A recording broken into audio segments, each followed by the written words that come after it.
आप देख रहे हैं नेशनल कवरेज। तो नेशनल कवरेज की पंचायत यात्रा में आपका स्वागत है। पंचायत यात्रा एक ऐसा प्लेटफार्म है जहां से हम गांव सभाओं में होने वाले विकास कार्यों को, उनकी समस्याओं को और शासन की मंशा के अनुसार हो रहे कार्यों की जानकारी लगातार आपको जीरो ग्राउंड से बता रहे हैं। क्या गांव सभाओं में पंचायत भवन बन गया है, सुलभ शौचालय, इंटरलॉकिंग, शिशी कार्यों को लेकर के जीरो ग्राउंड से हम आपको तमाम खबरें दिखा रहे हैं और ये बताने का पूरा प्रयास कर रहे हैं कि गांव सभाओं में शासन के मंशा के अनुरूप कार्य चल रहा है। इसी क्रम में आज हम पहुंच चुके हैं उत्तर प्रदेश के मऊ जनपद के फतेहपुर मंडराव विकास खंड के धर्मपुर बिशुनपुर ग्राम सभा में, और हमारे साथ यहाँ के सबसे लोकप्रिय प्रधान। हम आपकी जानकारी के लिए बता दें कि हम जिस गाँव सभा में बैठे हुए हैं, यह गाँव सभा एकदम देवांचल है। यहाँ बाढ़ की विभीषिका में यह इलाका हमेशा समा जाता है। यहाँ से महज 2 किलोमीटर दूर सरजू जी बहती है और कभी भी यहाँ बाढ़ की विभीषिका में यह इलाका डूब जाता है। यहाँ के लोगों का जीवन अस्त व्यस्त हो जाता है। यह एकदम देवांचल कहा गया है। यहाँ कभी भी बाढ़ आ सकती है और जब बाढ़ आती है तो बहुत ही भयानक स्थिति होती है। आज मैं एकदम से बाढ़ग्रस्त इलाके में बैठा हूँ। आप तस्वीरों में देख सकते हैं यहाँ लोग झुग्गी झोपड़ी बनाए हुए हैं और झुग्गी झोपड़ी में रहते हैं ताकि बाढ़ खत्म होने के बाद पुनः इसे ठीक किया जा सके। तो हमारे साथ इस देवांचल के सबसे बड़े ग्राम सभा के प्रधान पारस चौहान जी जुड़ चुके हैं, पारस राम जी हमारे साथ जुड़ चुके हैं, जो कि बहुत ही लोकप्रिय प्रधान है। तो आइए हम इनसे बाढ़ग्रस्त इलाके को लेकर के चर्चा करेंगे, विकास को लेकर के चर्चा करेंगे। प्रधान जी नेशनल कवरेज में आपका प्रधान जी, ये इलाका एकदम बाढ़ग्रस्त इलाका है। बाढ़ग्रस्त इलाके से निपटने के लिए आपकी क्या तैयारी है? हमारा बाढ़ग्रस्त इलाका है। अभी हमने डीएम साहब दौरा किए थे, स्वयं हमने वार्ता किया, तमाम हमारे मेंबर है, तमाम जनता रहे। हम कहा सर इस बाढ़ एरिया में जब ज़्यादा पानी हो जाता है तब नावें भी चलती हैं, लोगों का घर द्वार उजड़ने लगता है।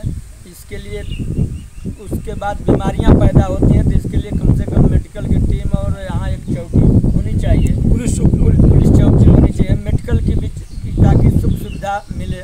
यहाँ स्वास्थ्य महकमे के लिए हॉस्पिटल तो है नहीं सरकारी? नहीं, यहाँ कोई हॉस्पिटल नहीं है।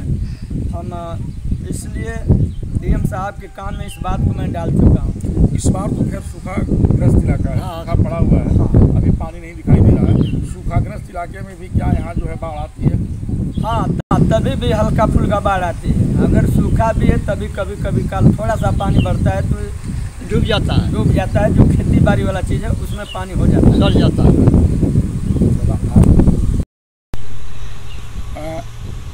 आपने अपने यहाँ सुलभ शौचालय बनवा लिया है? हाँ, सुलभ शौचालय बना हुआ है। और हमारे यहाँ पंचायत भवन एक पुरानी है, वो भी थोड़ा सा जर्जर है, नया के लिए हमने दे दिया हूँ। अभी ज़मीन भी उसको कि चिन्हित कर लिया हूँ, अभी बना नहीं है। नया की भी मैं मांग रखा हूँ, यूँ ही पैसा आ जाता है त्यों एक नया भी पंचायत भवन बनवा लूँगा। आप यहाँ शीशी काम कितना हुआ है? शीशी काम चूँकि प्रधान जी एक बड़ी समस्या हो गया है। आप बाढ़ग्रस्त इलाका, हाँ, जब बाढ़ का पानी आता होगा तो जो रास्ते हैं वो डूब जाते होंगे, वो टूट जाते होंगे, वहाँ गड्ढे हो जाते होंगे।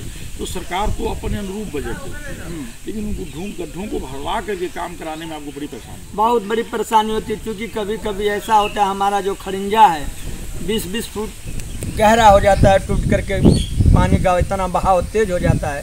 कई जगह इस तरह के पिछले वर्षों में 3 जगह ऐसा था कि अभी मैं पूरा किया हूँ। 2 जगह काम चल रहा है, लगभग समाप्ति की ओर है।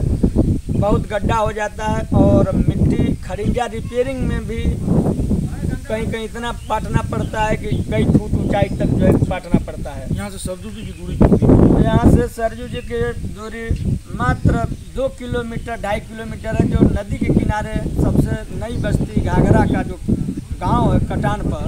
अभी मैं डीएम साहब आए उस दिन दिखाए, फिर एसडीएम 2 दिन आए थे। अभी कल मैं एसडीएम साहब को परसों भी मैं मौके से मिला।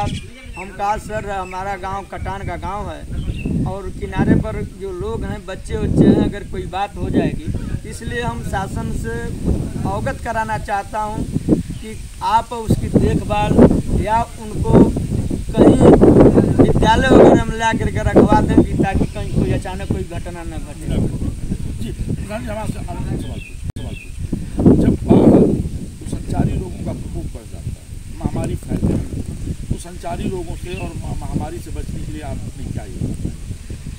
महामारी से बचने के लिए हमने डीएम साहब को भी हमने कहा कि सर ज़रूर जो है कि चाहे वो पशु हों या मनुष्य हैं, इन दवाओं की सुविधा जो है कि हमारे यहाँ होनी चाहिए। एक टीम कम से कम जब तक बाढ़ रहती है तब तक यहाँ ऊंचाई स्थल देख करके यहाँ एक कैंप लग जाए कि वहाँ दवा का भरपूर व्यवस्था हो और इससे निपटने के लिए जो है तैयारी रहे कि हमारा कोई इंसान अगर बीमार पड़ता है तो 5 किलोमीटर कहाँ तक जाएंगे पानी में लेकर के, नाव से जाना पड़ता है। ऐसे परिस्थितियों में अगर यहाँ व्यवस्था हो जाए तो तो आप सुन रहे थे परशुराम जी को आप सुन रहे थे। आपका स्पष्ट कहना था कि बाढ़ की विभीषिका से निपटने के लिए शासन और प्रशासन स्तर से जो है कम से कम यहाँ जो है हॉस्पिटल की एक व्यवस्था होनी चाहिए, पुलिस चौकी होनी चाहिए। जितने दिन तक बाढ़ की आशंका बनी रहती है उतने दिन तक ऊंचाई का जगह देख करके एक अस्थायी नहीं तो अस्थायी हॉस्पिटल ही बना देना चाहिए। इसलिए कि बाढ़ की विभीषिका में जो है जब बाढ़ आ जाती है तो कम से कम यहाँ से 7 किलोमीटर 5 किलोमीटर दूर जो है नाव में लोगों को बैठा करके लेकर के जाना पड़ता है, जो बड़ा ही कठिन समय होता है। हमारे प्रधान जी जो हैं एकदम से बाढ़ से निपटने के लिए अपनी पूरी तैयारी और चाक चौकस व्यवस्था किए हुए हैं। मुरली मनोहर के साथ मेरी खास रिपोर्ट। हम आपकी जानकारी के लिए बता दें कि यह इलाका जो है कटान क्षेत्र है और यहाँ लगातार कटान होता है। कटान से भी निपटने के लिए शासन स्तर से और शासन स्तर से आपने बातचीत शुरू कर दिया है ताकि जो कटान के गाँव हैं जहाँ लोग रहते हैं उनको उनके स्थान से हटा करके कहीं सुरक्षित जगह पर ले जा करके रख दिया जाए। मुरली मनोहर के साथ मेरी खास रिपोर्ट। जो है एकदम सरजू जी के तट पे आ गए हैं, आप तस्वीरों में देख सकते हैं। हम एकदम सरजू जी के जो है तट पे खड़े हैं। हम आपको दो तस्वीरें एक साथ दिखाएंगे, एक तरफ सरजू जी का तट दिखाएंगे और हम अपने कैमरामैन से कह रहे हैं कि आप अपना कैमरा घुमाइए और एकदम सरजू जी के तट पे ही जो है कुछ लोग बसे हुए हैं। आप कैमरामैन से मैं बोल रहा हूँ, कैमरामैन जो है अपना दिखा रहे हैं, पूरे घरों को दिखा रहे हैं जो एकदम सरजू जी के तट पे जो है बसा हुआ है।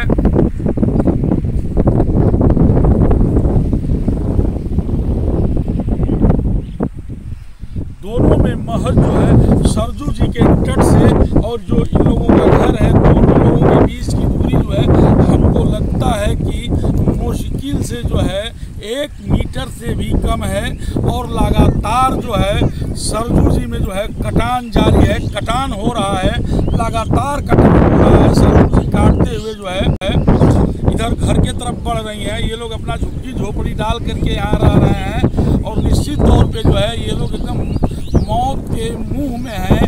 कभी भी जो है सरजू जी इन लोगों को अपने में समाहित कर सकती हैं। जिस गति से अबाध गति से जिस तरह से सरजू जी का जल स्तर बढ़ रहा है और लगातार कटान हो रहा है, उस कटान से हमको लगता है कि चंद घंटों में भी जो है ये लोग जो है सरजू जी में समाहित हो सकते हैं। इन लोगों की मांग ये है, ये लोग चाहते हैं कि सरकार तुरंत जो है हम लोगों को यहाँ से कहीं ले जा करके स्थापित कर दे, कहीं दूसरे जगह शिफ्ट कर दे। ये लोग एकदम मौत के घाट पे हैं, देख सकते हैं तस्वीरें। एकदम जो है एकदम हम लोग सरजू जी के तट पे खड़े हैं और हम अपने कैमरामैन से कहेंगे कि सरजू जी के नीचे में थोड़ा सा कैमरा अपना घुमा करके दिखाएं। एकदम सरजू जी लगातार जो है कटान कर रही हैं, कटान चल रहा है और कटान के बाद जो है आप तस्वीरों में देख सकते हैं यहाँ ढोल की मड़ई बनी हुई है। हम मड़ई और एकदम जो है कैमरामैन दोनों को एक साथ दिखाने का प्रयास करेगा। जो सरजू जी बह रही हैं, जहाँ जलस्तर बढ़ता जा रहा है, कटान होता जा रहा है और यह मड़ई है, यहाँ जो है एकदम दोनों सटा हुआ है। कभी भी जो है यहाँ कटान हो सकता है। यहाँ के रहने वाले लोगों का जनजीवन जो है अस्त व्यस्त हो गया है। यहाँ के लोग जो है कभी भी जो है मौत के जाल में समा सकते हैं। ऐसे में जो है लगातार प्रयास जारी है प्रधान जी की तरफ से कि इन लोगों को कहीं सुरक्षित जगह पे पहुंचाया जाए। आइए हम कुछ लोगों से बातचीत भी करते हैं। क्या नाम है? क्या समस्या है यहाँ की?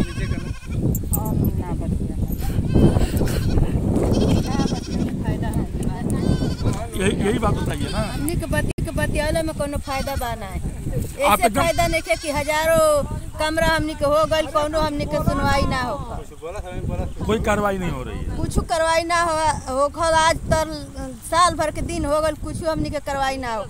हमनी के बाल बच्चा लेकर हमनी के बहुत परेशान में बनी जा। आप लोगों को डर नहीं लगता है? एकदम नदी के घाट पे आप लोग हैं, कभी भी जो है कटान हो सकता है। हमनी के बाल बच्चा लेके बहुत परेशान में हो जा। हमनी के बाल बच्चा के सरकार जो चाहत हो कि लड़कन से लेके जल में कूद जा, तो हमनी कूदे ला तैयार बन जा, न तो सरकार हमनी कहीं व्यवस्था करी।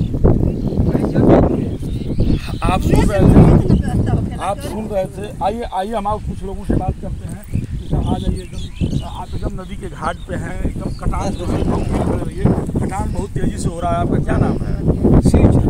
शिवचंद जी, कटान बहुत तेजी से हो रहा है। कटान तो बहुत तेजी से हो रहा है। ऐसा होता है कि मतलब कि रात के समय में मतलब कि हम लोगों का बाल बच्चा भी नदी गिरा देगी। और जो इस डैम है और लेखपाल यहाँ का है, वो कहते हैं लोग कि जे आप लोग स्कूल में चल करके बस ये इस समय लड़कों का पढ़ाई हो रही है, वतन की ये प्रिंसिपल और मास्टर वतन की स्कूल नहीं खाली कर रहे हैं। हम लोगों को व्यवस्था तत्काल वतन की कहीं ज़मीन बसाने के लिए कहीं सरकार ज़मीन दे कि जहाँ हम लोग मरई चाहते वहाँ डाले, अपना सुरक्षित से वहाँ जा कर के हम लोग रहें। आपने सुना, आप तस्वीरों में देख सकते हैं, एकदम खतरा है, एकदम खतरा की घंटी है। यहाँ कभी भी जो है भयंकर घटना घट सकती है। कभी भी जो है सरजू जी जो है इन लोगों को जो है काल के गाल में समा सकती हैं। कभी भी जो है सरजू जी का कटान आगे बढ़ सकता है। एकदम जो है ये खतरा है और लगातार कटान जारी है। प्रशासन की तरफ से तो ये जरूर कहा जा रहा है कि आप लोग चल करके प्राथमिक विद्यालयों में या विद्यालयों में रहिए, लेकिन यह भी आप लोगों का आरोप है कि अगर यहाँ जो है विद्यालयों में हम लोग जाएंगे तो उसमें पढ़ाई चल रही है, बच्चे पढ़ रहे हैं और वहाँ जो है लोगों को जो है नहीं है। हम आपकी जानकारी के लिए बता दें कि यहाँ सिर्फ 2 जाति के लोग रह रहे हैं, चौहान और बिन मल्लाह लोग रह रहे हैं। इन लोगों का जीवन एकदम खतरे में पड़ा हुआ है। यहाँ एक तो बालू लगातार उड़ रहा है, जिससे इन लोगों को भोजन करने में, इन लोगों के स्वास्थ्य पे भी बुरा असर डाल रहा है। दूसरा जो है सरजू जी का कटान निरंतर इधर बढ़ रहा है, जिसकी वजह से आइए हम आपको कुछ तस्वीरें दिखाते हैं। यह एकदम जो है सरजू जी जो है एकदम सामने सरजू जी बह रही हैं और ये इन लोगों का घर है। कब कौन सी घटना घट जाए इसके बारे में बता पाना बड़ा ही कठिन है।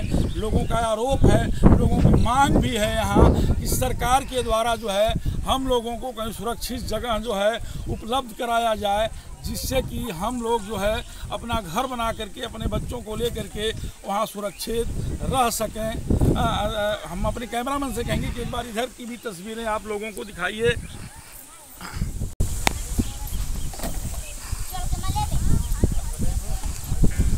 यहाँ की स्थिति बहुत ही भयानक स्थिति है।